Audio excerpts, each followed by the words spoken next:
Olá, seja bem-vindo ao Viver de Jogo. Eu me chamo William Ossen e eu ajudo jogadores a criarem seu primeiro negócio com jogos de tabuleiro. E hoje a gente está aqui com o Albano da Dalaran Games para falar sobre a carta Galápagos. E aí, Albano, tudo certo? Boa noite, William. Tudo bem? Cara, muito obrigado pelo teu convite aí. Fico bem feliz de poder já te ajudando aí participar do sonho do Viver de Jogo, cara. Dizer que eu sou teu fã abertamente aí, cara. Parabéns pela tua iniciativa aqui. Fico bem feliz de estar hoje aqui presente. Muito obrigado, eu fico muito feliz em receber esse tipo de elogio. Mas antes, né, pra gente até não se prolongar muito, como a gente tem bastante assunto para falar, eu queria que tu contasse para nós aí o que a Dalaran faz, para quem conheceu você somente durante a carta e tal. Conta para nós um pouco sobre a Dalaran. Legal, William. Deixa eu fazer um pitch duplo aqui, aproveitando que nós temos alunos também no Viver de Jogo. Primeira coisa que eu queria dizer, cara, é que eu sou doutorando em patrimônio cultural e a minha tese é sobre jogos, cara. Então eu tenho pesquisado a fundo, do ponto de vista teórico, a questão dos jogos e do patrimônio cultural. Eu me ative a isso aí nos últimos 2 anos. Além disso, cara, eu sou mestre em Direito e professor universitário, né? Então estou muito aberto aí para as eventuais perguntas, para a gente realmente abrir um diálogo, cara. Pensando num segundo pitch aí, cara, a Dalaran Games é uma loja de jogos analógicos localizada na cidade de Joinville, Santa Catarina. Foi fundada em 2015, a gente já está aí há 6 anos no mercado.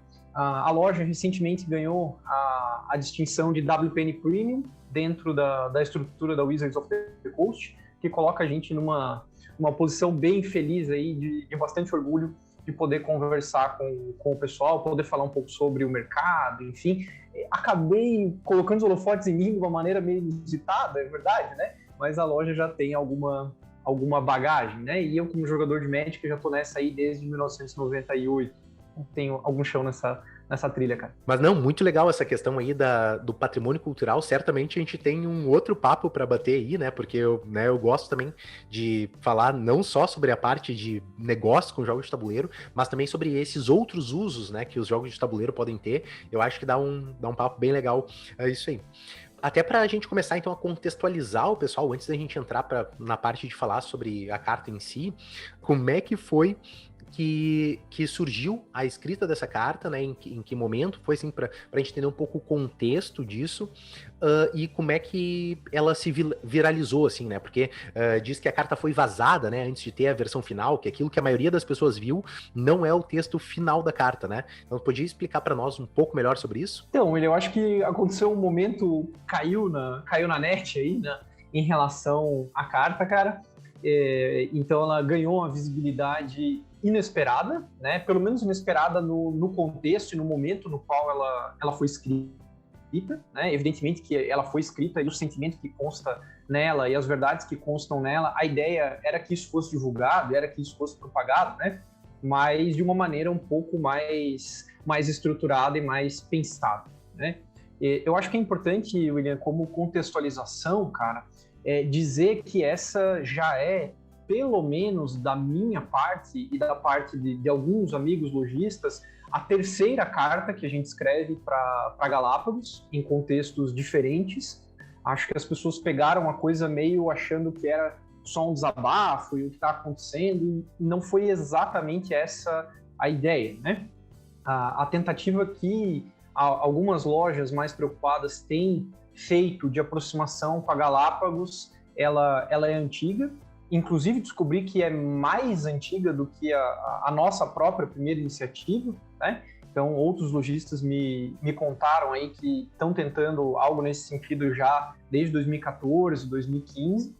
Mas do que eu trabalhei, né? Eu posso dizer do que eu efetivamente fiz, a primeira vez que a gente tentou conversar com a Galápagos, e digo a gente porque é um grupo que na época já contava com umas 20 lojas e hoje já passa de 65 lojas interessadas em abrir esse diálogo, mas a primeira vez que isso foi tentado foi depois da Black Friday de 2019. Foi o primeiro momento que a gente sentiu uma necessidade grande de conversar com a Galápagos. E isso daí até eu confirmo, né?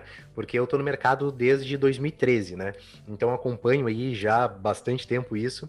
E até tem um vídeo que eu gravei, né? Então, porque acontece isso de vez em quando, até o próprio Yuri me ligou perto do final do ano, quando eu lancei um vídeo no canal do Nerdvana TV, né? Que é um dos parceiros da Lentes do Arthur, falando sobre as piores coisas de 2020. E naquela época a gente reclamava sobre o aumento dos preços dos jogos.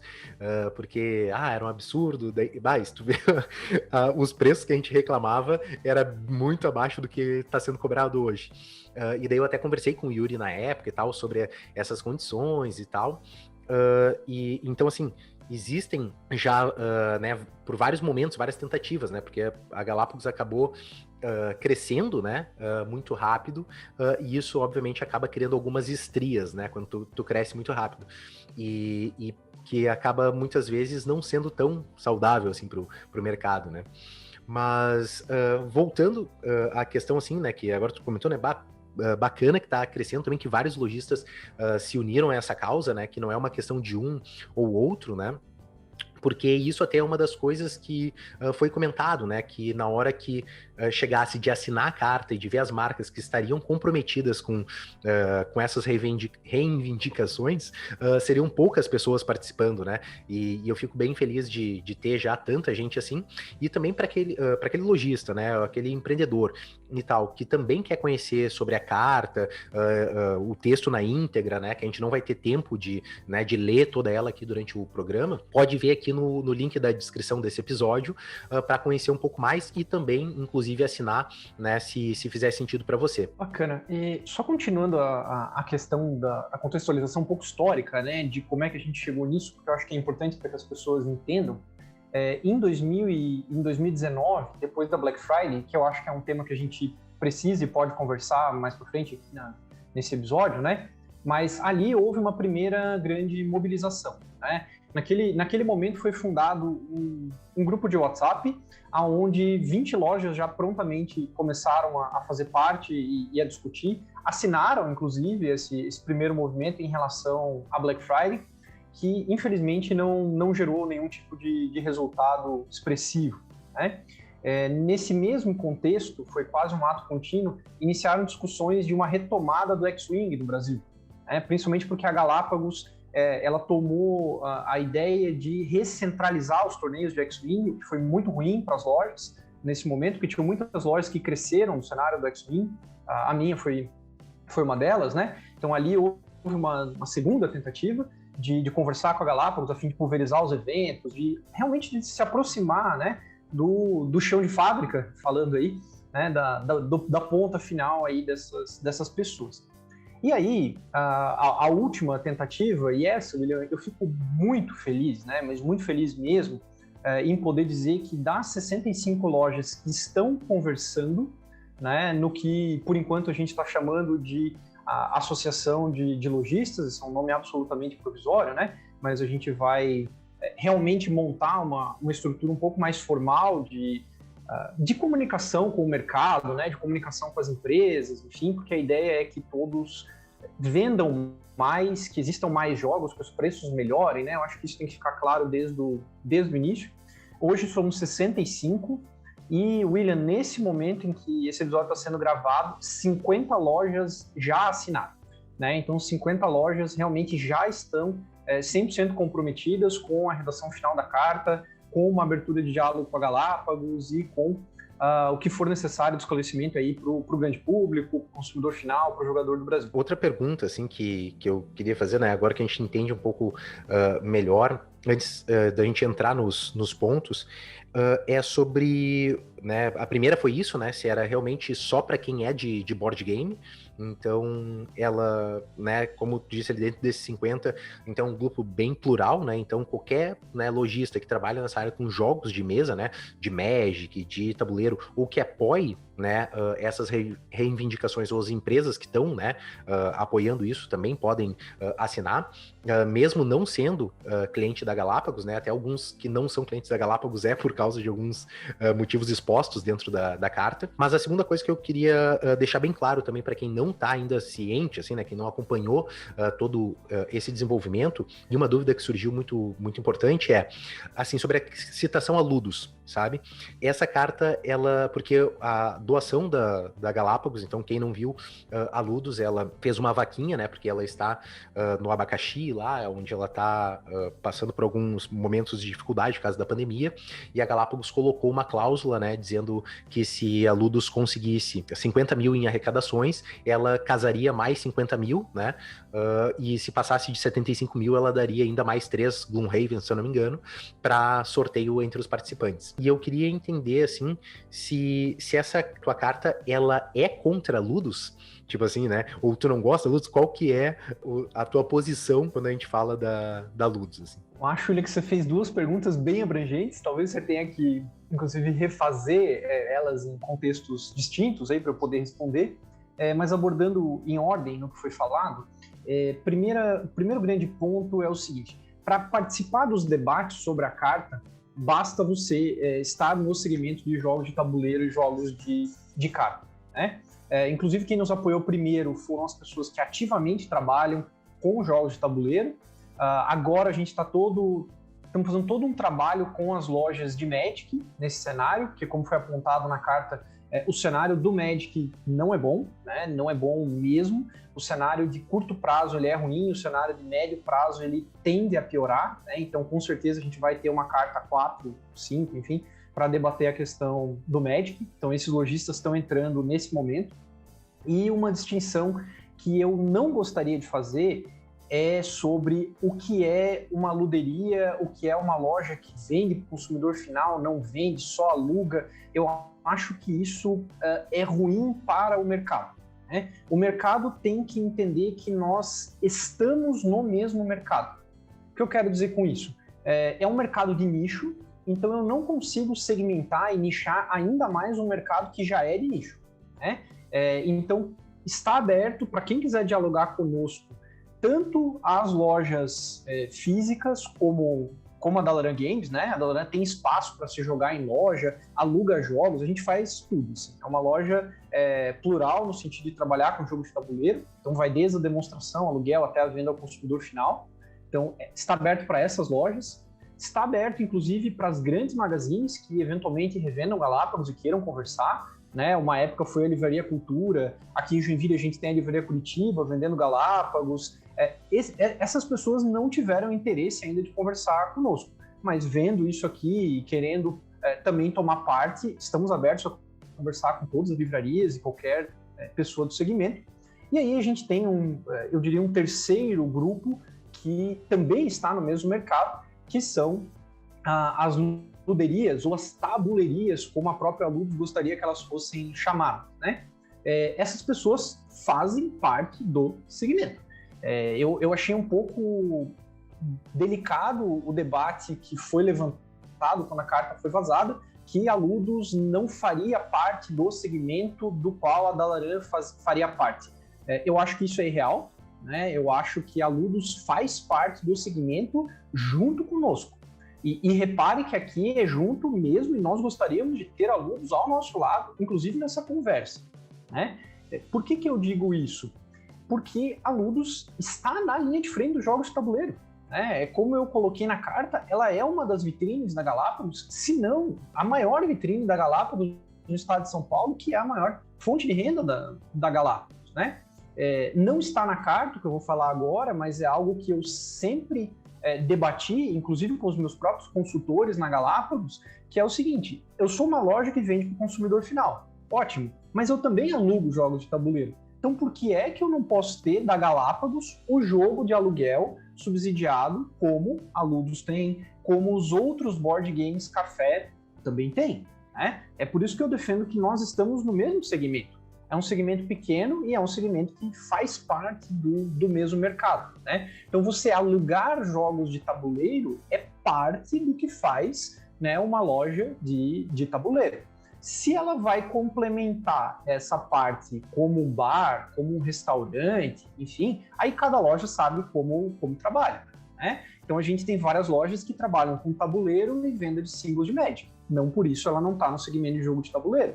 Tem várias outras lojas que estão só no segmento online de tabuleiro e de produto fechado de Magic. Ok, queremos dialogar com essas pessoas de igual maneira, né? Eu acho que outra coisa que não está na carta, William, e o consumidor final tem que saber, inclusive eu fiz essa conta porque eu fiz o meu fechamento de mês recentemente, 30% do faturamento da Dalaran Games, e repare que eu abro meus dados para quem quiser conversar, não tenho nenhum problema com isso, né? Eu sou empreendedor, professor, 30% do faturamento da Dalaran Games é com comida. 30% de tudo que eu vendo dentro da loja é comida. E é por isso que eu chamo a Ludus. Ludus, vocês estão conosco. Né? A Ludus acabou não se manifestando sobre a carta. Ela não está no diálogo conosco. E, aliás, acho que isso é um erro. A Ludus tem que conversar conosco, sim. Aliás, se estão nos ouvindo, ou William, se você tiver o contato, me passe o contato. Quero conversar com eles. Aliás, na carta, eu reitero aqui, eles são chamados de irmãos, sim, porque nós estamos no mesmo mercado.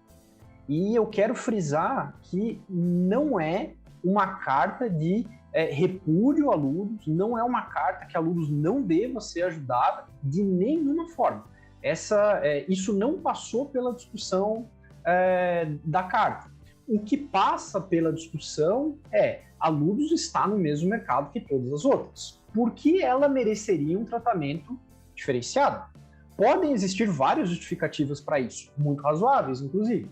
Mas o ideal é que todos participassem desse debate, né? Sobre eventuais auxílios, quem mais deveria ser ajudado, se não deveriam fazer ajuda para todas as lojas que efetivamente revendem Galápagos, enfim.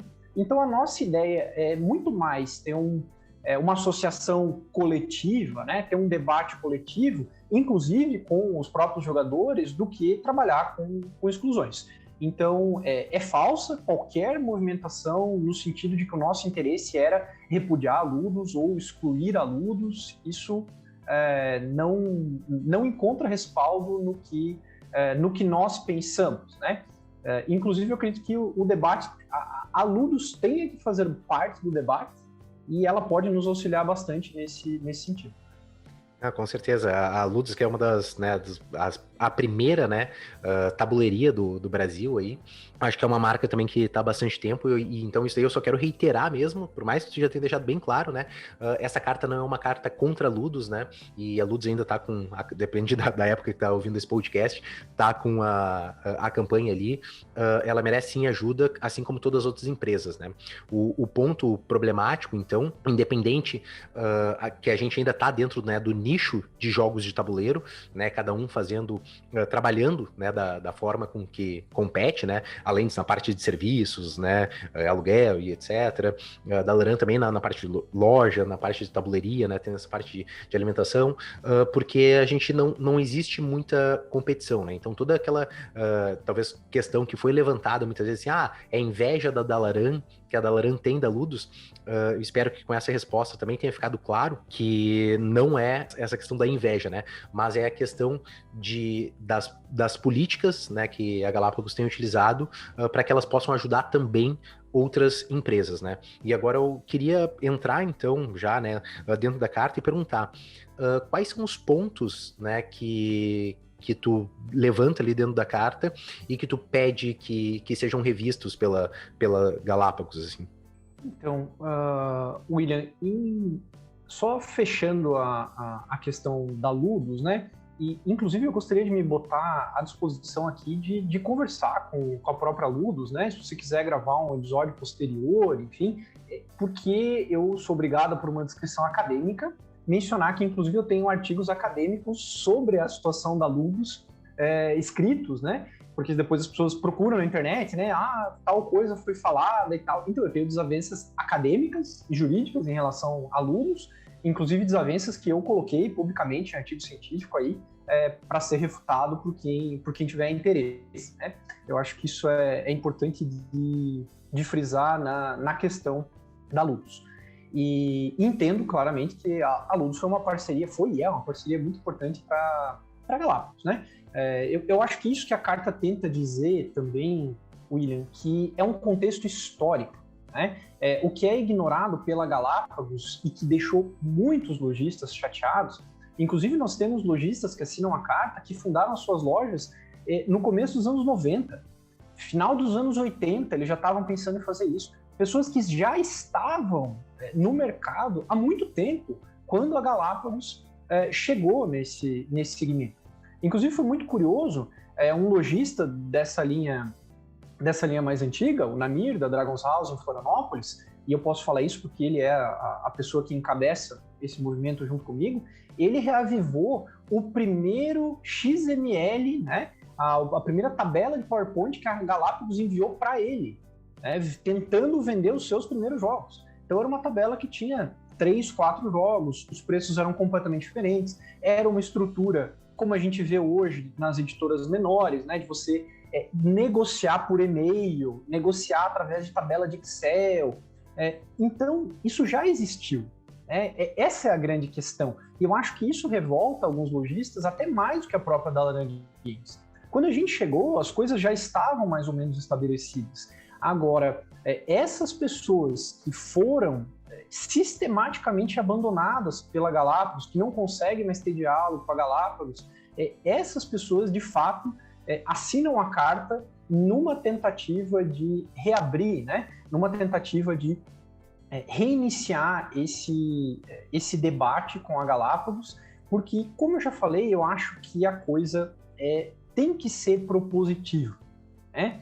A nossa ideia, e precisa ficar claro isso também, porque me assusta, William, eu nunca tinha tido a experiência de lidar com o grande público de maneira descontrolada, né? Como aconteceu quando a carta foi efetivamente vazada, né? Era uma carta fechada num grupo de lojistas, estávamos debatendo conteúdo, e aí isso começou a circular. Entendo que, inclusive, de boa fé, pelos próprios lojistas que começaram a pulverizar, olha que ideia boa e tal. Então não estou aqui também nem apontando dedos e querer dizer, isso foi bom, foi ruim. Acho que para o movimento foi bom, né? Porque trouxe o debate à tona. Eu não estaria aqui se não fosse esse vazamento, né? Então acho que serviu de um impulso inicial.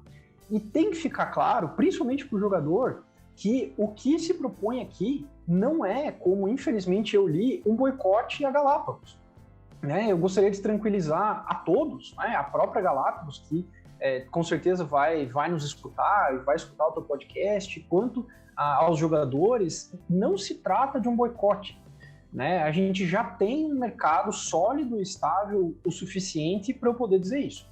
O que a gente quer é conversar com a Galápagos para que determinadas estratégias fiquem mais claras, que determinadas práticas cessem ou sejam alteradas, ou sejam praticadas em iguais condições, enfim.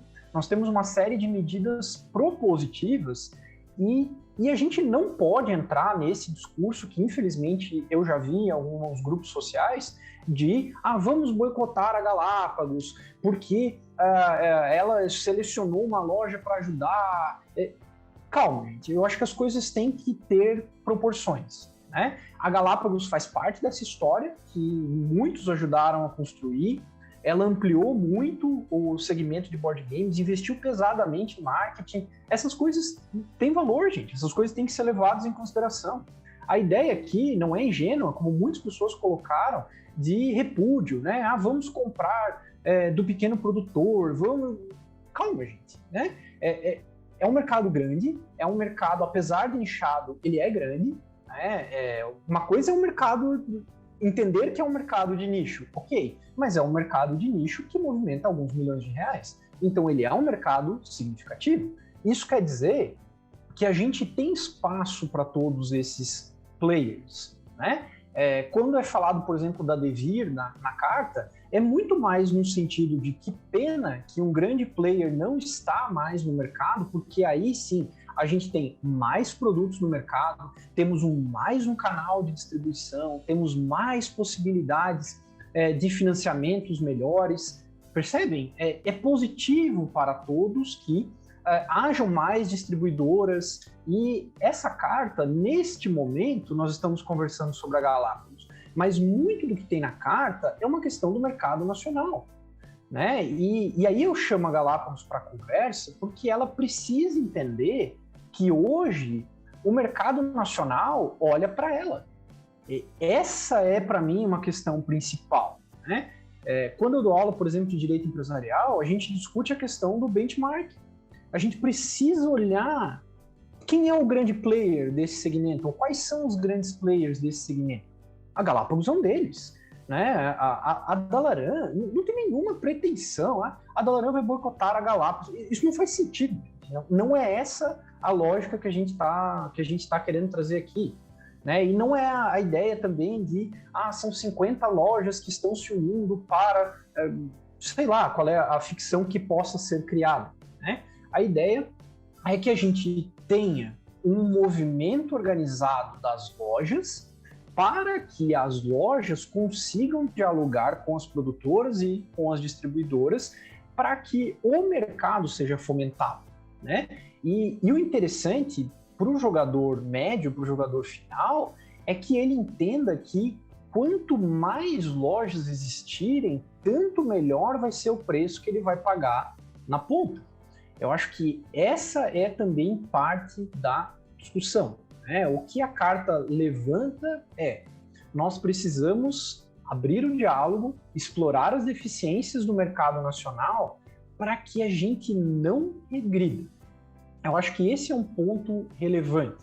Como já regredimos, essa é a parte mais bizarra se a gente pensar num contexto histórico. Né? A gente teve alguns booms nos anos 90, uma falência massiva de lojas nos anos 2000, aí todo um retrabalho para trazer o segmento de volta para o grande público. Então a gente não pode trabalhar na ideia daqui a pouco de uma falência generalizada causada pela pandemia e por algumas práticas de mercado das lojas, porque esse cenário nos colocaria de novo, e eu sei que muitos que me escutam sabem do que eu estou falando, principalmente do mercado nacional de RPG, né, que ele implodiu em determinado momento, que a gente retroceda para esse tipo de prática. Concordo bastante coisa que tu colocou, né?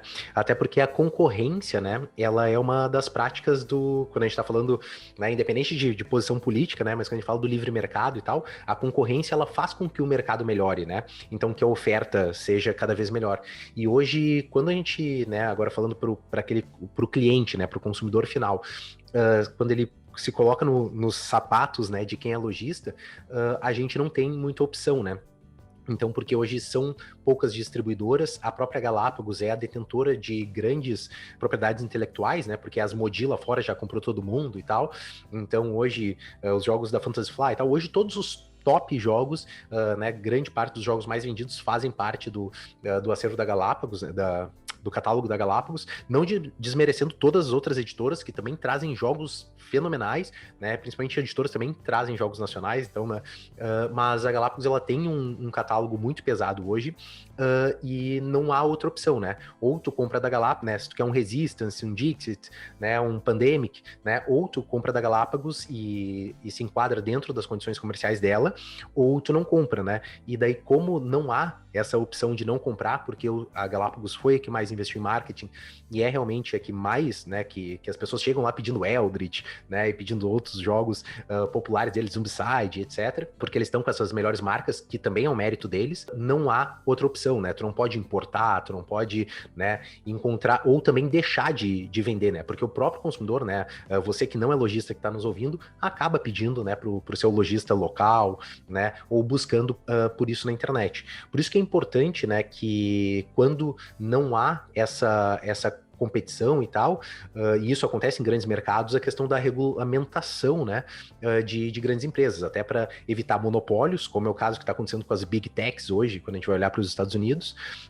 mas nessa carta e tal, né, e nessa conversa, pelo que a gente até tinha conversado um pouco antes, a intenção é essa mesmo, né, do diálogo, né, então de chegar, sentar com a Galápagos e tentar propor algo melhor para que o mercado cresça saudável, até porque essa é uma das vontades também do Viver de Jogo, né, vocês me ouviram aí já há 40 podcasts falando que o nosso objetivo é, né, o relembrar que todos jogam, crescer o mercado de maneira profissional, né, e a gente está aqui sempre compartilhando dicas para que daqui a daqui a vários anos, né, que Catan seja tão popular quanto War, né, e outros jogos assim. E para isso a gente precisa fomentar novos lojistas e toda essa cadeia, né, então não só o produtor, a Galápagos como produtora, né, como distribuidora, mas também o lojista que vai estar lá fomentando, criando campeonatos, e também os consumidores, né, todos têm que estar felizes nessa cadeia.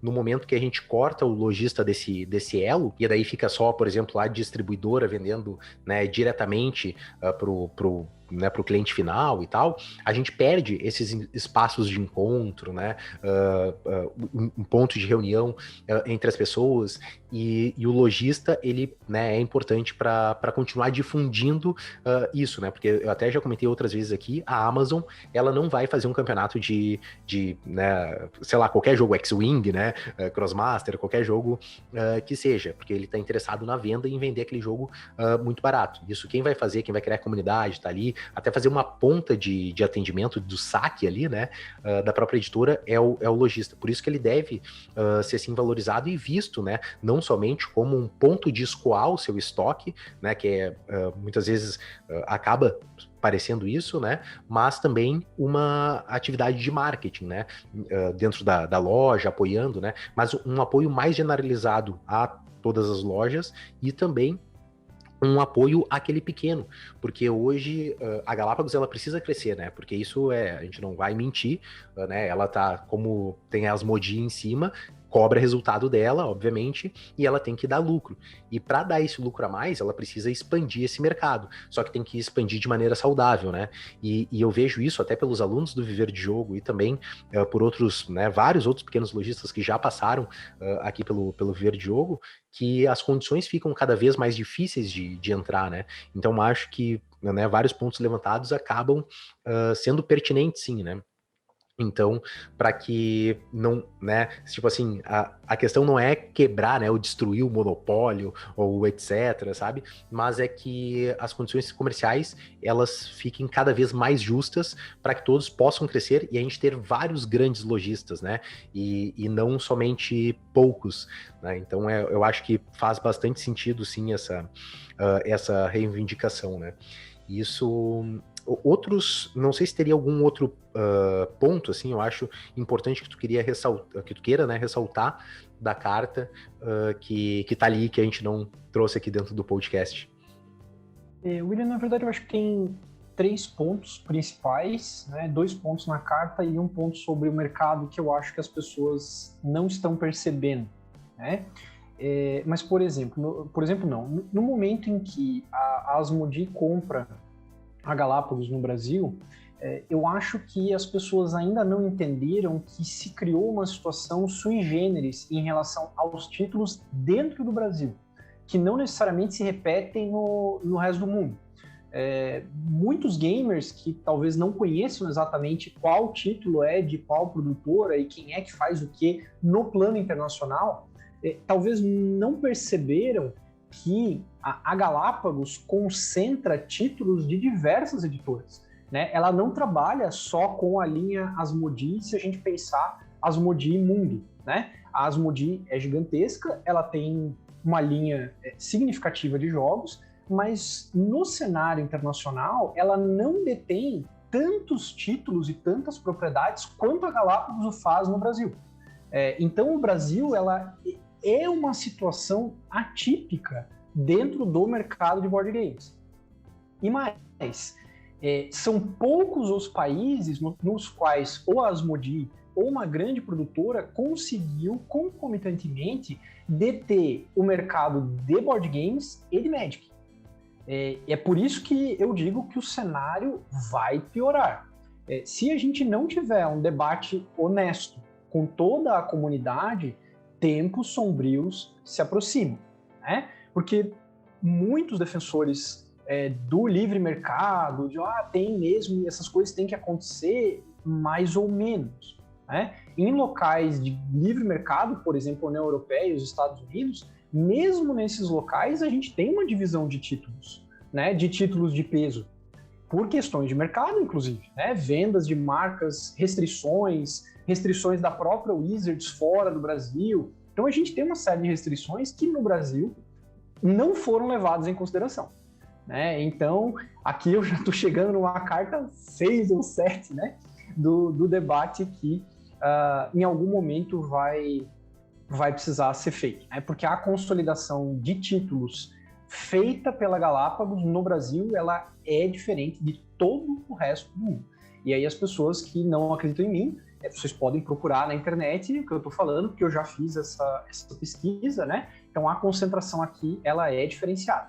Em locais em que isso aconteceu também, não foi positivo para o mercado como um todo, né? Então a gente tem que pensar sobre esse cenário também dentro do Brasil. É evidente que a Galápagos tem que ter, a Galápagos foi comprada pelas Mundi, ela quer ganhar dinheiro é ótimo, né? Eu acho que isso tem que ficar claro para o viver de jogo, para os amigos lojistas. Poucos estão nesse mercado sem o intuito, pelo menos dúplice, de ganhar dinheiro, né? Então existe sim, e isso tem que ser falado, né? De novo, como professor universitário, as contas chegam. Nós queremos empregar mais gente, não só eu, todas as lojas. Então essa ideia quixotesca, ela também não existe, né? Então nós estamos falando aqui de empresas, dialogando com empresas para tentar melhorar o cenário para todo mundo. Aqui eu já estou, inclusive, debatendo e antevendo algumas eventuais críticas, né, de trazer esse tipo de argumento. Então, assim, é evidente que a grande maioria das lojas, eu acho que o Viver de Jogo já constatou isso, começa porque o lojista adora jogo de tabuleiro, né, ou adora jogar Magic. A Dalaran Games começa porque o meu gasto em Magic era tão grande que valia a pena ter um CNPJ para gerenciar a minha compra de Magic, a minha coleção de Magic, né? Então esse foi o início. Vários lojistas estão na mesma, né? Se juntam um grupo de amigos de board games, começam, essa é a história, né? Mas esse é o início. Poucos permanecem no mercado com essa ideia quixotesca inicial, né? Em regra, essas pessoas são varridas na primeira oscilação, né? Então a gente tem poucas lojas aí que são mais perenes dentro desse mercado. Na linha da carta, William, tem 2 pontos que eu considero fundamentais, né? Realmente fundamentais, e é o que me motivou a escrever e me motivou a pensar sobre o mercado nacional. O primeiro dos pontos é a questão dos preços praticados hoje no mercado nacional, né? Talvez eles precisem ser redebatidos, rediscutidos, aprimorados pela própria parte da Galápagos, aprimorados em distribuição, enfim, é algo que a gente tem que pensar, mas de antemão eu já concordo com vários amigos gamers que inclusive colocaram isso na internet com o preço que nós temos de alguns jogos dentro do Brasil. E aqui vou falar abertamente sobre a Galápagos, que é o tema, né? Mas quando a gente pensa em um jogo como Seven Wonders. Seven Wonders é uma porta de entrada, ok? Ele é um jogo que, basicamente, ele é pão quente, né, numa manhã de frio.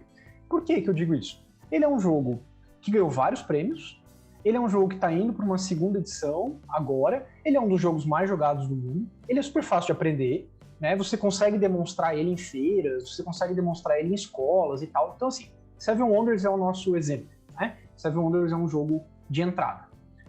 Eu considero temerário um jogo de entrada custar R$ 449,90, né? Principalmente, William, quando a gente considera 2 coisas. Primeiro, quanto esse jogo custa no mercado internacional, né, para comparar com outros jogos semelhantes, e mais, quanto este jogo custava em sua primeira edição no Brasil. Quando a gente pensa em Seven Wonders é um jogo que sempre esteve na faixa de R$200, R$250, que honestamente, né, e aqui alguns gamers vão pular, né, não acredito que ele está falando isso, é quanto eu acho que o jogo vale. A gente tem essa questão, quanto um jogo vale de maneira percebida pelo consumidor. Se eu pegar um Seven Wonders, abrir na minha loja e pegar um grupo de gamers e falar, ó, quanto este jogo vale pelo que ele apresenta de material, de conteúdo, de jogabilidade e tal. Ele é um jogo que deveria sim estar na faixa de R$200, R$300. Ele é um jogo basicamente composto de papel, né? Ele não tem miniaturas, ele não tem um peso expressivo.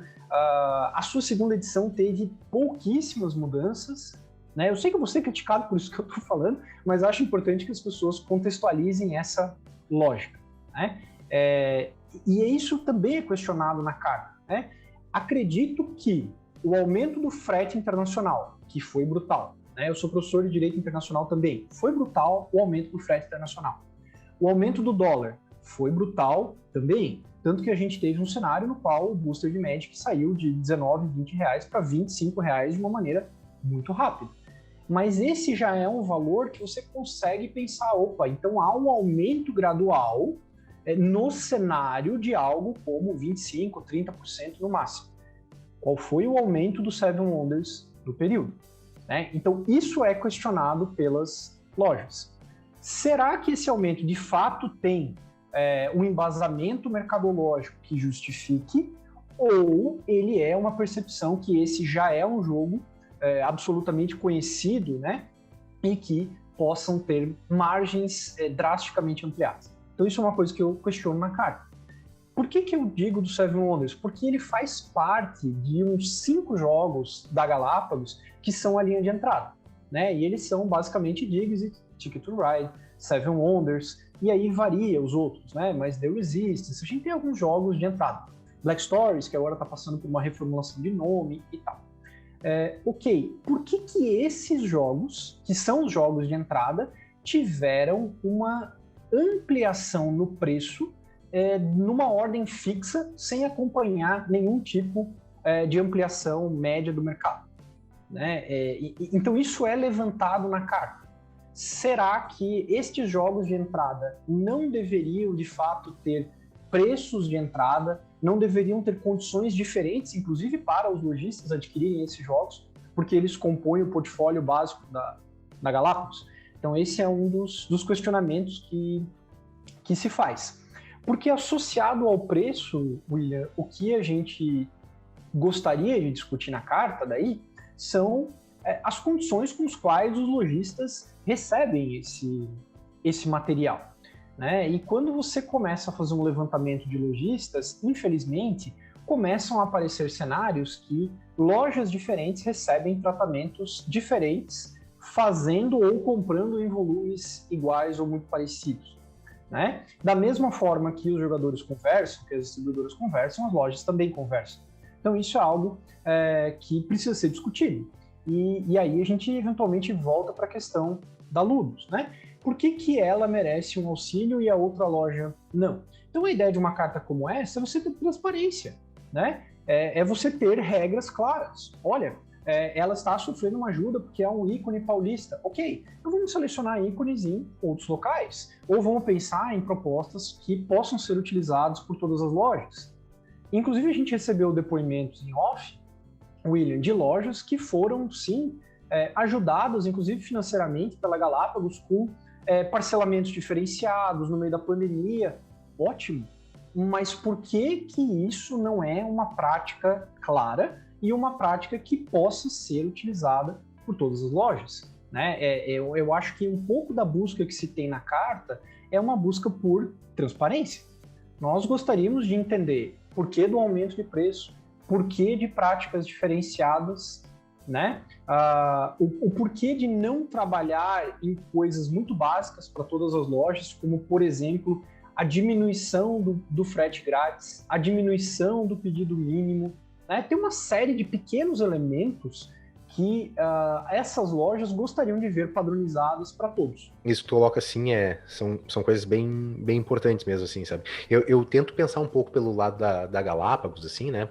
E até também a minha intenção trazer, né, um representante da Galápagos aqui no podcast para conversar sobre esse assunto em específico, né? Que é difícil, né? Imagina, hoje eles devem ter na base de clientes deles, né?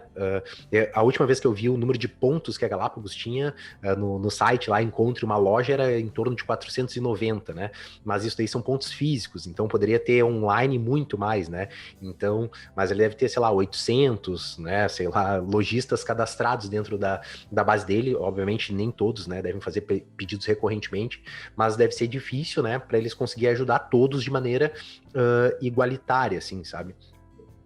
Então, mas eu acho que, até, né, se alguém da Galápagos tá ouvindo isso, o que peca mesmo é nessa questão da comunicação, né? Porque é uma relação meio assim que rola de parceria com algumas lojas, com algumas marcas e tal, que recebem preferência disso, principalmente as dos grandes centros. Falta, eu acho que essa questão da transparência é uma falta de comunicação, porque eles estão, até eu falei, né, um tempo atrás com uma pessoa da Galápagos, eles a gente está contratando uma equipe, a gente já tá com 100 funcionários, né, e tal, mas contratando gente loucamente para poder atender a demanda de novos lojistas que chegam, né? E porque eles estão crescendo, né, muito rápido. Só que esses lojistas, eles têm que receber esse suporte até para que possam vender, né, mais jogos da Galápagos. Então, só que tudo isso, obviamente, todas essas reivindicações, obviamente, que a carta traz e que as próximas cartas possam vir a trazer, elas também não são coisas imediatistas, né? A gente tem um período, só que o problema, eu acho que maior, assim, que gera maior insatisfação, é que isso, né, foi uma gota d'água de algo que estava vindo já há muito tempo, né? Então são aqueles vários erros em sequência que acaba levando a esse problema assim, vamos sentar, vamos conversar aqui, né? E principalmente, e eu senti um pouco isso, não tanto quanto o pessoal do Nordeste, né? Eu até queria que tu falasse um pouco sobre essa questão do Nordeste, porque, ok, São Paulo foi priorizado, que é o maior mercado, né? São Paulo, Rio de Janeiro e tal, mas muitos lojistas, né, comentam com essa diferenciação, né? Esse meio que, tipo, deixar de lado as outras regiões, né? Como o Centro-Oeste, Norte, então, nem se fala, né? Mas o Sul e também o Nordeste, né? Então, como tu falou com mais gente do Nordeste aí, sabe, as reivindicações, eu queria que tu trouxesse um pouco até para quem tá em São Paulo e não sabe o que acontece por lá, quais são as reivindicações desse pessoal em específico. Então, William, é curioso algumas outras coisas da carta e desse mercado que eu acho que a gente tem que continuar refletindo, né? A primeira delas, que a gente sempre brinca como lojista, né, é que o maior jogo até hoje é Magic: The Gathering, né? E eu sou juiz também, L1 da comunidade de juiz de Magic, e uma coisa que a gente brinca muito é que o Magic só é o que é pelo tal do Gathering, né? Por as pessoas estarem juntas por um determinado contexto, né? Quem já jogou um GP de Magic sabe do que eu estou falando. É um negócio terrível para quem tá de fora, né? Pode ser até uma tortura. São 12 horas de jogos ininterruptos, uma barulheira desgraçada. O que faz 1.000 pessoas, 2.000 pessoas se reunirem num torneio de Magic? Não é a contraprestação financeira, né? Porque possivelmente os decks que são ali usados são mais caros do que qualquer coisa que se pague. É porque as pessoas querem estar juntas, né? Eu acho que esse é um cenário que ele se espraia pelo Brasil inteiro, né? As lojas do Sul, Centro-Oeste, Norte, Nordeste, o que elas são, e eu acho que isso está muito bem redatado na carta em todas as suas versões, é que elas são pontos de encontro de pessoas. Quando você pensa em jogos de tabuleiro, você pensa automaticamente nos seus amigos, ou você pensa nos seus familiares, ou você pensa em ensinar um priminho a jogar, ou você lembra automaticamente, como é meu caso, eu casei recentemente, de jogar com a sua mulher à noite, mas nunca é uma atividade solitária. Eu acho que essa é a grande questão das lojas físicas, né? E isso não pode ser desconsiderado. Porque quando isso é desconsiderado, o cenário piora e piora muito, né? Então a gente já viu isso acontecer. A gente viu isso acontecer, como eu já falei, no mercado de RPG, quando a gente começou a ter simplesmente as pessoas baixando os arquivos em tablets, imprimindo em casa. O que acontece? As lojas não querem mais RPGistas no seu cenário, muitas lojas quebram, esses grupos simplesmente desaparecem, porque não tem a mesma graça, né? Ele é um jogo coletivo. O que aconteceu com o X-Wing? A mesma coisa, né? Nós tínhamos regionais em diversas lojas, diversos estados, uma comunidade gigantesca. As pessoas viajavam, William, para jogar os regionais.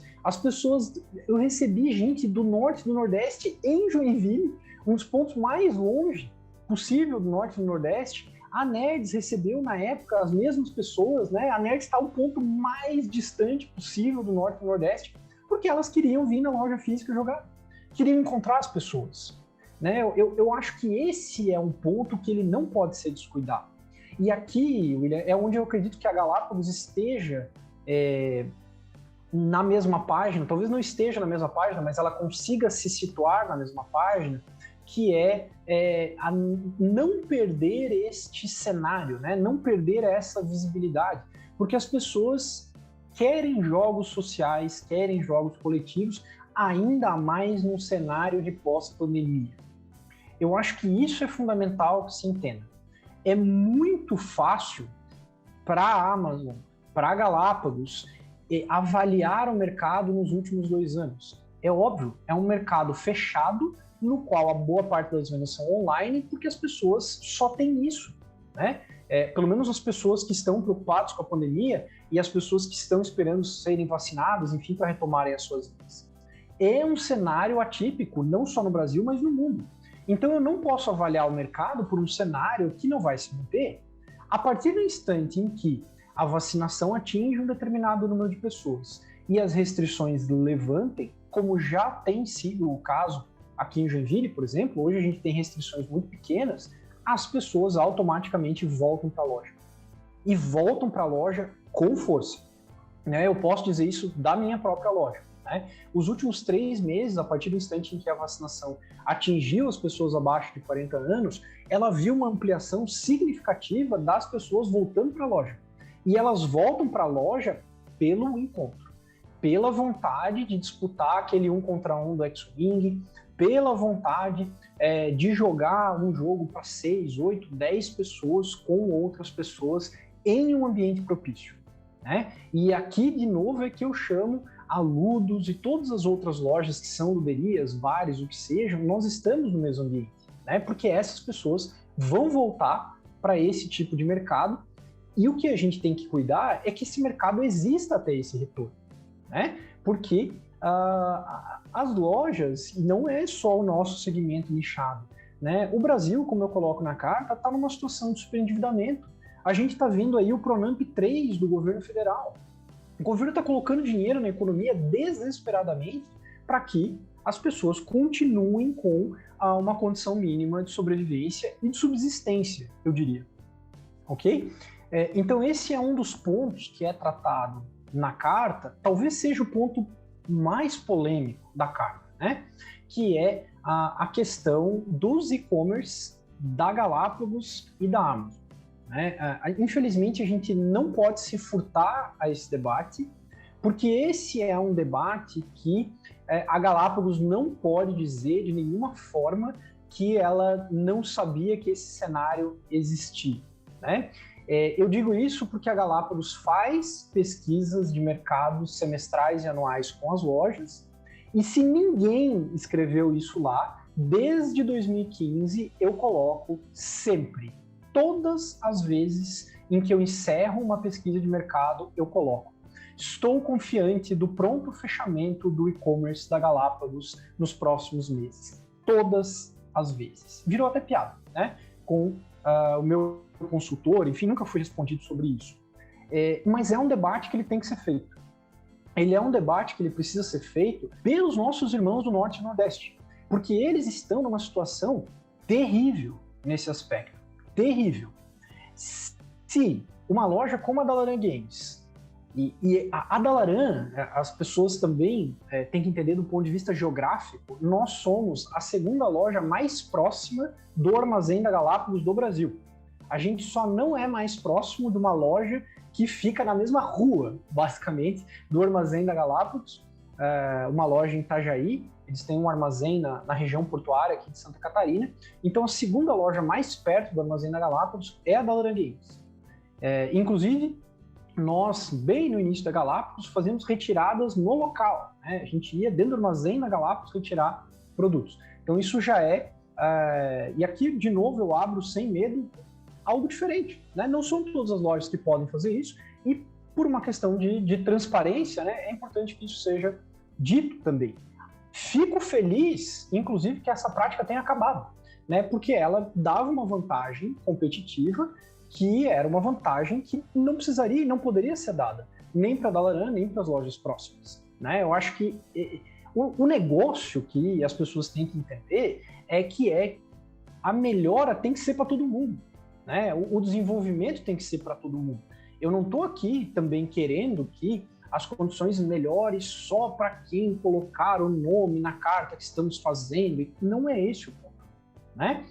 E quando eu tento fazer um debate, William, sobre o fechamento de um e-commerce, ele é também com dados reais de que, como você mesmo falou, a gente tem mais de 400 lojas cadastradas físicas como ponto de venda oficial. A gente tem pelo menos o dobro disso de lojas online. A própria Galápagos falou para você que está contratando mais profissionais para darem conta dessa demanda. Ótimo! Então, por que não deixar as lojas fazerem a absorção desta demanda?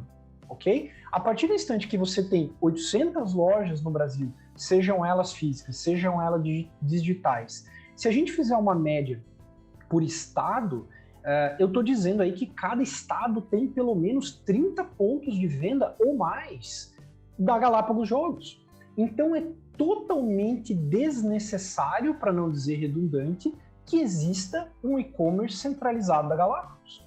Ok? As lojas dão conta de fazer esse escoamento para a Galápagos e eu me arrisco a dizer, inclusive, que daria uma experiência ao consumidor final melhor do que a própria Galápagos. Porque a Galápagos só consegue atingir o consumidor final através de vídeos. É muito diferente quando você tem um consumidor final pegando nas peças, né? Jogando aquele jogo em loja, fazendo um teste. E, por que não, tomando um café junto, comendo um bolo, tomando uma cerveja, né? É uma experiência trabalhar com jogos, né? Então, hoje, e isso eu tenho a maior certeza de que nós temos pontos de venda o suficientes para dar conta, né, da eventual demanda do mercado. E aí, só para finalizar a questão do Norte e do Nordeste, essas lojas são brutalmente prejudicadas. Porque o caminhão que vem fazer a entrega na Dalaran-Games, que está a 80 quilômetros do armazém da Galápagos, é o mesmo caminhão, praticamente na mesma data, talvez com um dia ou dois no máximo de diferença, que vai levar essa mesma mercadoria para Manaus, ou que vai levar essa mercadoria para o Rio Branco. O que vai acontecer? O que vai acontecer é que esses lojistas vão, com certeza, ter um desafio logístico gigante. Primeiro de preço e depois para que efetivamente eles acompanhem essa maré de lançamentos, né? Enquanto a Dalaran e as lojas do Sul e Centro-Sul vão ter esses jogos disponíveis em 2, 3 dias, essas lojas às vezes levam 10, 15, 21 dias, como foi narrado por um lojista parceiro aqui. Essa parte do Brasil, né, um país continental, e hoje a gente está, felizmente tem algumas, né, empresas que estão trabalhando nessa parte de logística e essas distâncias, né, estão diminuindo cada vez mais o tempo de entrega, mas essa parte dos lançamentos é uma coisa que pega, sim, né, eu sei, né, por acompanhar outros lojistas e tal, porque... e a gente até né, conversou ali antes sobre a questão do lançamento do cinema, né? Como é que as empresas, né, as salas de cinema conseguem lançar o mesmo filme no mesmo dia, na mesma hora, né? Obviamente tem as pré-estreias, né, daquelas salas que estão cadastradas, mas ainda assim tem esse alinhamento, muitas vezes no mundo todo, né? Então... isso também é possível, né? Organizar esses calendários de lançamentos para que isso seja possível. O lojista do Nordeste, né? Ele está lançando o jogo, abrindo né, o jogo ao mesmo tempo que os outros lojistas, né? Então isso é assim, não é algo impossível de se fazer, porque isso existe em outros segmentos. E isso daí acaba realmente criando essa competição desleal. Diferente até né, do teu pensamento, Albano, para colocar um contraponto aqui para dizer que a gente não concorda em tudo, eu acho que o e-commerce da Galápagos ele deve existir sim, que nem de algumas editoras, né, e por aí, que elas têm um e-commerce próprio, né, até a própria Lens, quando vendeu o jogo, a gente tinha um e-commerce, a gente vendia né, o Ataque dos Tubarões Vampiros, dos Sleeves, né, alguns jogos que a gente produziu nessa época pro consumidor final. Só que esse daí era o nosso último canal de venda e que tinha o preço mais alto de todos, né, que lá tava o preço sugerido de venda, então era o mais caro, para pegar aquele lead, aquela pessoa que não chegou no lojista ou estava num ponto que nenhum lojista conseguia né, vender. Então, esse era, tipo assim, a última alternativa, né? A primeira alternativa era sempre tentar, obviamente, redirecionar esses clientes para os lojistas. Mas aquele cara muito perdido, né? Podia chegar lá, até porque é uma fonte a mais de faturamento, e eu acredito que a Galápagos tenha tentado buscar isso, né? Dentro do próprio e-commerce. Só que a questão que mais pega mesmo, e porque assim, quem não é lojista nunca teve essa sensação de ter a editora competindo contigo mesmo, é a concorrência desleal em marketplaces, né, ou a questão do prazo de entrega, né, de ter mais margem, né, então isso daí acaba, ou a mesma questão da Black Friday, né, que a gente, até para não se aprofundar muito nisso, e muitas vezes os jogos, né, até alguns lojistas pegaram isso, de que compraram jogos da Galápagos já muitas vezes mais baratos na Amazon, né, ou em outros locais, do que, e não só da Galápagos, mas isso de outras editoras, né, do que na própria editora. Então, eu acho que essa mudança na mentalidade de trabalhar em cadeia, né, de trabalhar pensando no ecossistema todo, mesmo mantendo o e-commerce, sabe, que eu acho que não é uma prática ruim, assim, os marketplaces eu já acho que é ruim sim, porque daí compete direto, ainda assim é possível trabalhar para que o lojista faça, né? Esse trabalho de marketing, né? Porque esse é o grande negócio, né? Tipo assim, a Galápagos ela vai estar trabalhando no hype desses jogos, vai estar passando para o lojista vai estar também fazendo publicidade, isso é uma das coisas que a gente ensina dentro do Verde Jogo, né? Pô, faça propaganda, né? Faça anúncios na internet, etc. Então, para trazer, né, para fazer mais vendas e, consequentemente, vai estar também divulgando esses jogos. Então, eu acho que é realmente pensar nessa mentalidade de ganha-ganha, né? Então, ao invés de colocar o lucro, muitas vezes, e os números em primeiro lugar, pensar um pouco no mercado. Porque se todo mundo, né, se esse mercado todo né, entrar nessa briga de preços e nessa coisa da própria editora concorrendo com lojista, etc., vai acontecer que logo a gente vai voltar para aquele cenário que a gente tinha há anos atrás, né? E eu vivi esse cenário, porque eu entrei no hobby antes do Seven Wonders existir ainda, né? E quando saiu, eu tive que importar o jogo, né? Tanto que meu Seven Wonders era um Seven Wonders em alemão, para quem jogou na Lens lá sabe, e tinha vários jogos, e era muito, muito pior, né? Porque o próprio consumidor ele não quer ter que importar, né, passar por todo esse negócio, daí ser tributado, ter que, né, entrar com processo, não sei o que e tal, ter menos títulos à disposição, então isso realmente é algo muito ruim. E a gente quer, né, incentivar a Galápagos, o pequeno lojista e tudo isso. Então, eu acho que, eu espero que a partir dessa conversa, cada agente dessa cadeia, né, o cliente, né, o consumidor final, os lojistas, a Galápagos, os redistribuidores que não existem aqui nesse mercado em função das margens, cada um pense um pouco mais nisso, não só no seu lado, mas também no ecossistema como um todo, né, porque eu sempre coloco isso, né, em vez da gente querer aumentar a nossa fatia do bolo, a gente tem que estar pensando sempre em como aumentar o bolo todo, né, e é por isso que eu tô sempre compartilhando esses conhecimentos, tô trazendo, né, tu aqui para conversar, mas eu, assim, já como a gente, né, bateu bastante papo e tal, e eu quero ainda deixar um tempo para as pessoas que ouviram esse podcast até aqui conseguirem ler a carta, se for lojista também conseguir tempo para assinar e tal, eu queria já te convidar, né, a dar aí as tuas últimas palavras para que a gente possa se encaminhar para o final deste episódio. Infelizmente, William, você vai ter que me dar longas últimas palavras. Tranquilo, fica à vontade. Você me fez uma provocação doída, né?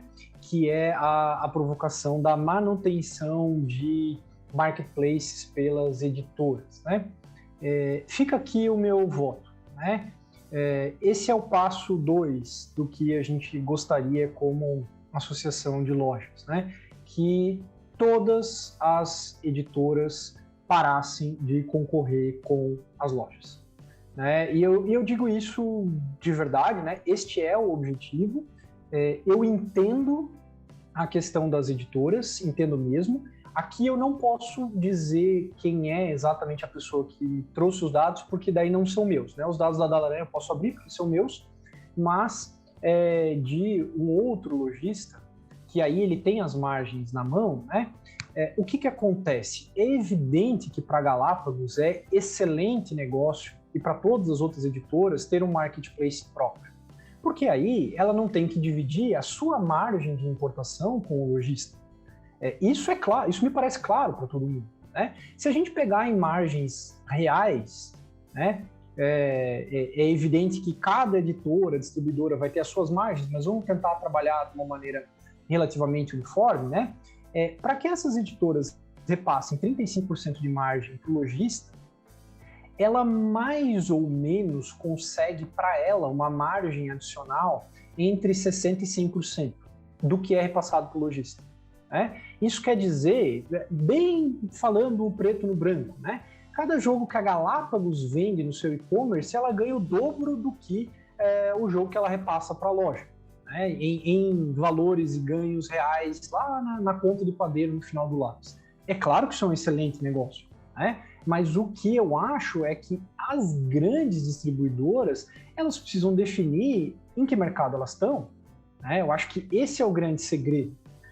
Por que é que tantos e tantos lojistas falam da Devir? Né? Isso é uma realidade. Se você perguntar para os lojistas qual é a melhor distribuidora, quem você mais gosta de trabalhar, todo mundo fala da Devir. Né? Todo mundo fala da Devir, em primeiro lugar, pelo atendimento que você tem sempre dentro da Devir. Né? Como eu já coloquei, inclusive, na carta.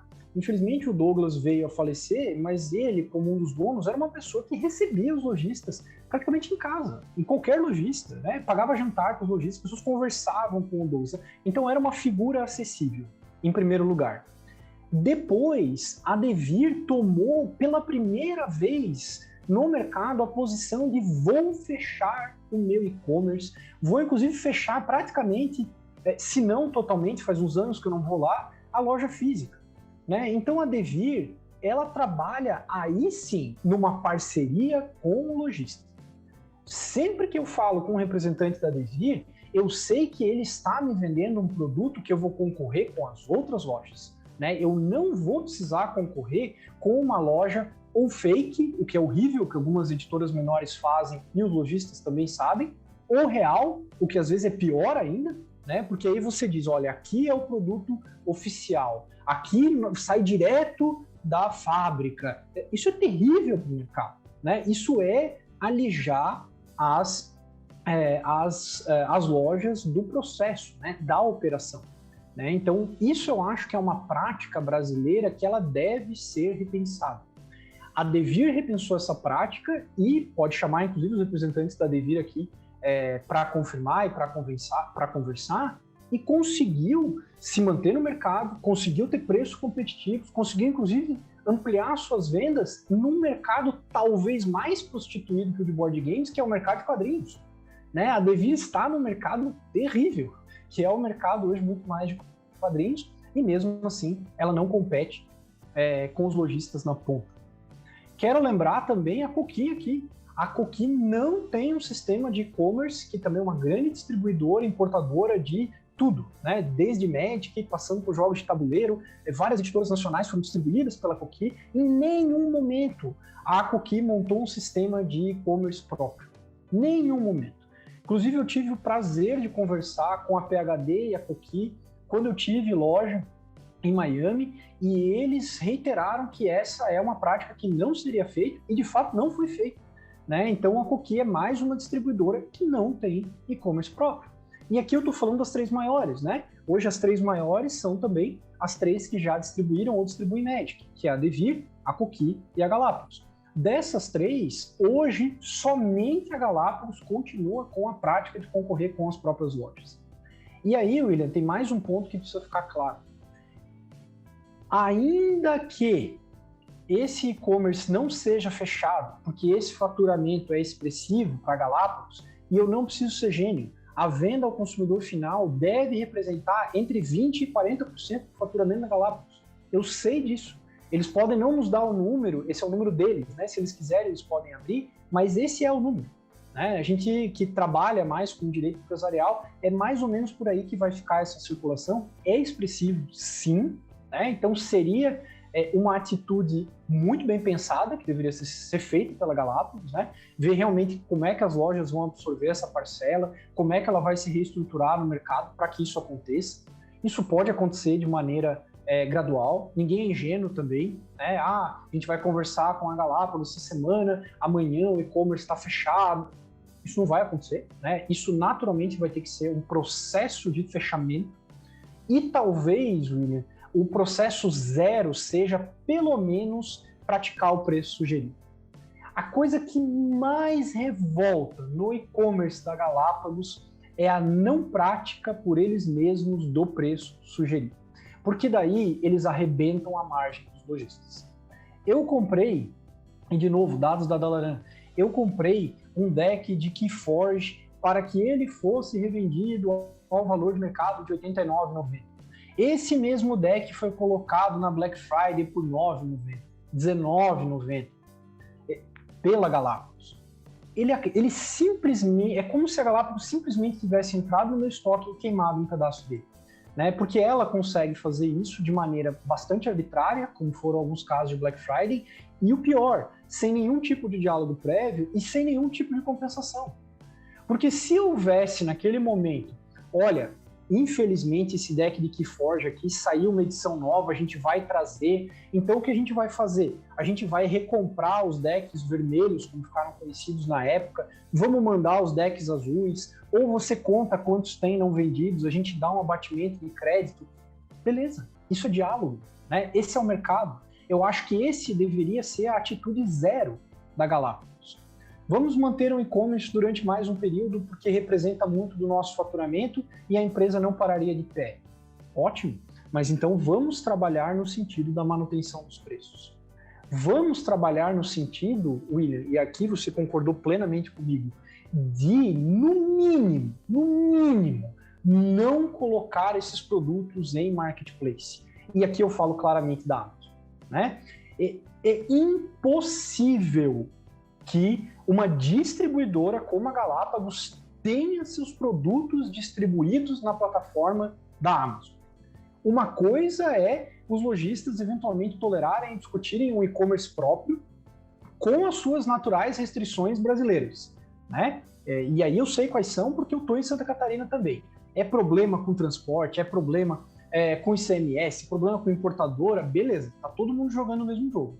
Agora, você se utilizar de uma multinacional, que inclusive é um problema mundial, que fechou as livrarias no mundo, olha o que eu estou falando, gente. Eu não estou dizendo de um nicho pequenininho. A Amazon faliu o segmento de livrarias no mundo.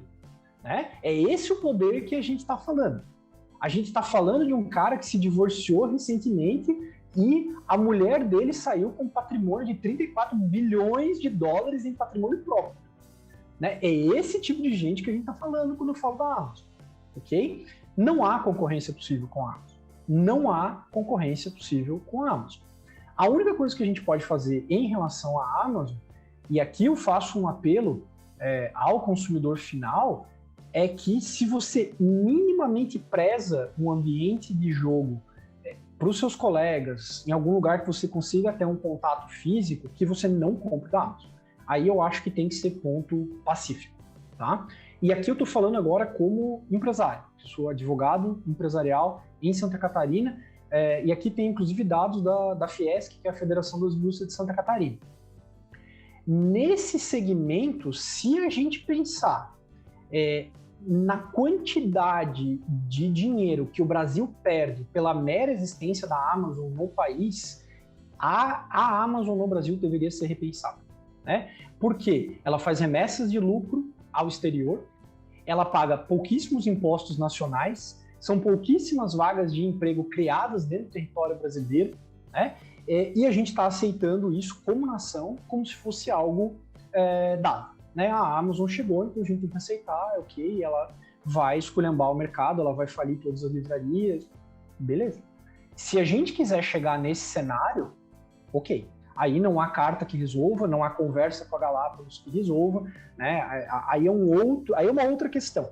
Aí é uma questão de, eventualmente, os consumidores entenderem se é relevante ou não para o mercado a existência de lojas, a existência de livrarias, a existência de ambientes de jogo, de campeonatos semanais e tudo que isso envolve, né?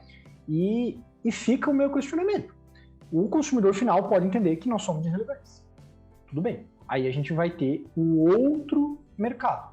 Mas não é um mercado que, como não está sendo de livraria, né? Não é um mercado que é um mercado que as pessoas vão gostar de estar no final das contas. Ela pode achar muito interessante do ponto de vista individual que o jogo seja mais barato para ela individualmente considerado. Agora, o mercado e a experiência de jogos vai perder e vai perder muito. E é aqui, William, que eu chamo de novo a Galápagos para o diálogo, né? O objetivo dessa carta sempre foi, vazada ou não vazada, se assinada por mim, se assinada por terceiros, não interessa muito como isso se propagou e aonde isso chegou. O nosso objetivo sempre foi do diálogo, né? Então, de chamar a Galápagos, que ela entenda essa realidade atípica do mercado nacional, que ela tenha mais transparência no trato com as lojas e que ela possa, com pequenos atos que vão desde uma política diferenciada de frete, principalmente para os amigos do Norte e do Nordeste, passando por uma questão do pedido mínimo reduzido, porque nós queremos que mais lojas façam parte do segmento. E isso é bom para todo mundo, né? Além disso, com práticas dilatadas de pagamento, um gradual fechamento do seu e-commerce, eu acho que há uma agenda, William, muito propositiva aqui, né? A nossa ideia não é boicotar a Galápagos, não é bater de frente com a Galápagos, não é fazer isso com nenhuma das pessoas que foram elencadas aqui, né? Nem com a Galápagos, nem com a Ludus, Devirco, que nós queremos diálogos com todos, com o mercado, com os consumidores finais, porque nós queremos que as pessoas joguem mais, paguem menos para jogar e, de preferência, que joguem num ambiente bacana na segunda casa, que são as lojas e livrarias brasileiras. Obrigado aí pela oportunidade de ter falado contigo e eu fico aí totalmente à disposição, cara. É isso aí mesmo, eu nem vou entrar no assunto da Amazon porque é um buraco sem fim ali, sem fundo mesmo, né?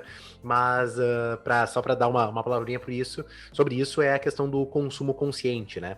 Então é muito importante a gente, quando toma, né, a decisão de compra, então sempre pensar e, né, tentar sempre comprar com o seu lojista local, né, apoiando as lojas que ainda vão restar após a pandemia, né, porque a pandemia ainda não acabou, enquanto a gente grava esse podcast, né, ainda vai vir, né, várias, né, a economia como um todo, ela tá sofrendo, né, então a gente ainda não estabilizou, e quando estabilizar, provavelmente a gente não vai ter tantas lojas quanto no início da pandemia. Dito isso, eu queria agradecer, né, a tua presença, Albano, aqui. Eu acho que foi um papo super bacana, um papo bem cabeça mesmo, né? Eu acho que a gente tem ainda como bater outros papos aí sobre, né, outros assuntos, assim, falando, né, só sobre a Dalaran e não somente sobre a carta, mas eu acho que esse assunto era um assunto pertinente a esse momento e a gente focar nele. Gostaria também de agradecer a todos que participaram, né, e ouviram esse podcast até aqui. Agradecer aos alunos do Viver Diogo que também, né, estão participando desse podcast. E você, né, convido também, vou, né, entrar em contato com a Galápagos para também ter a resposta oficial deles e abrir espaço, assim como abrir para ti, né, abrir espaço para eles, para que eles possam dar essa resposta pública também. Eu acho para que fique, ou não, também, né, é o direito deles de permanecer calado, né, e espero que esse diálogo se inicie para que todo o mercado, como um todo, assim, saia todos muito bem. E se você quiser também fazer parte, né, dessa discussão e, né, também trocar mais ideias sobre como criar um negócio com jogos de tabuleiro, né, não deixe de entrar no grupo do WhatsApp do Viver Diogo, que tem o link aqui na descrição, também ouvir os outros podcasts e também comentar aqui nas nossas redes sociais, mandar direct e etc, até mesmo sugerindo aí novos podcasts e entrevistados para nós. Muito obrigado, então, mais uma vez pela sua audiência. Obrigado, Albano. Obrigado aos alunos do Verdiogo. E até a próxima, pessoal.